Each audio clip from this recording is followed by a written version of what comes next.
V poradí 19. rokovanie Mestského zastupiteľstva sa konalo 3. septembra v Mestskom kultúrnom stredisku.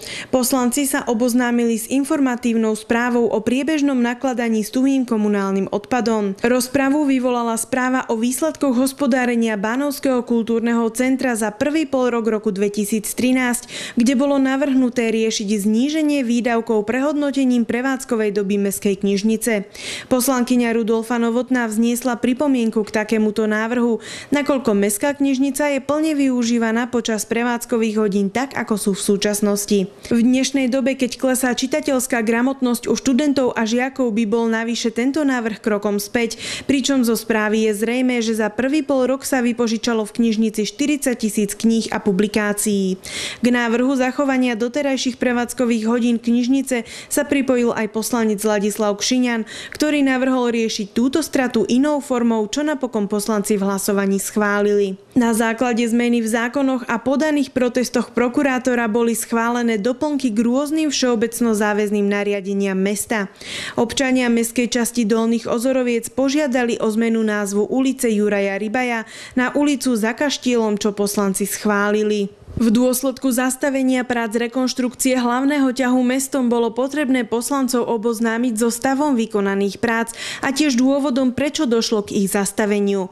Zástupkyňa primátora mesta Mária Hajšová k danej veci uviedla, že pri odfrézovaní a odkrytí asfaltového povrchu vozovky bolo zistené, že podkladová vrstva asfaltu nedosahuje potrebnú hrúbku minimálne 3 cm a pri frézovaní bol poškodený betónový povrch.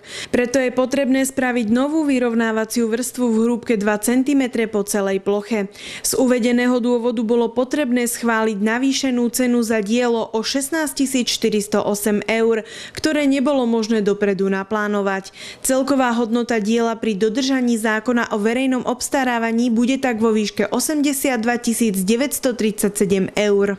V interpeláciách sa poslanec Makíš znovu informoval ohľadom vybudovania odbočovacích pruhov smerom k Bilana autobusovej stanici. K uvedenej záležitosti mu bolo odpovedané, že okresný dopravný inšpektorát nedal podmienky v rámci kolaudačného konania vybudovať odbočovacie pruhy na uvedenej križovatke. Poslankyňa Novotná požiadala o umiestnenie zrkadla na križovatku ulic Rumunská a Partizánska. Tiež požiadala o vyčistenie jarku na odvod vody na ulici Pribinova a častejšie čistenie vozovky a krajníc vozovky na ulici Partizánska z dôvodu zapchávania kanalizačných vpustí. Poslanec Znášik požiadal o orezávku briez v Malých Chlievanoch nachádzajúcich sa na mestskom pozemku. Poslanec Bulík sa informoval, či sa v budúcnosti plánuje v lokalite ulice Partizánska a priláhlých častí výstavba nájomných bytov pre rómsku komunitu. K tejto veci vystúpil primátor mesta, ktorý sa vyjadril, že v uvedenej lokalite mesto nemá pozemky určené na takúto výstavbu. V zmysle platného územného plánu má mesto pozemky určené na výstavbu priemyselného parku.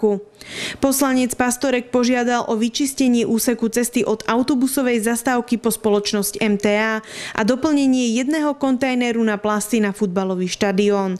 Poslanec Libič v interpelácii požiadal o úpravu a orezávku stromov na ulici 5. apríla za budovou Mestskej knižnice. V diskusii vystúpila občianka mesta bývajúca na ulici Partizánska, ktorá sa informovala ohľadom bytov, ktoré má mesto v nájme od vlastníka bytového domu VUC Trenčín.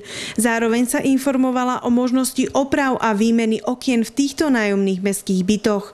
V závere rokovania primátor mesta poďakoval všetkým za účasť a rokovanie 19. mestského zastupiteľstva ukončil.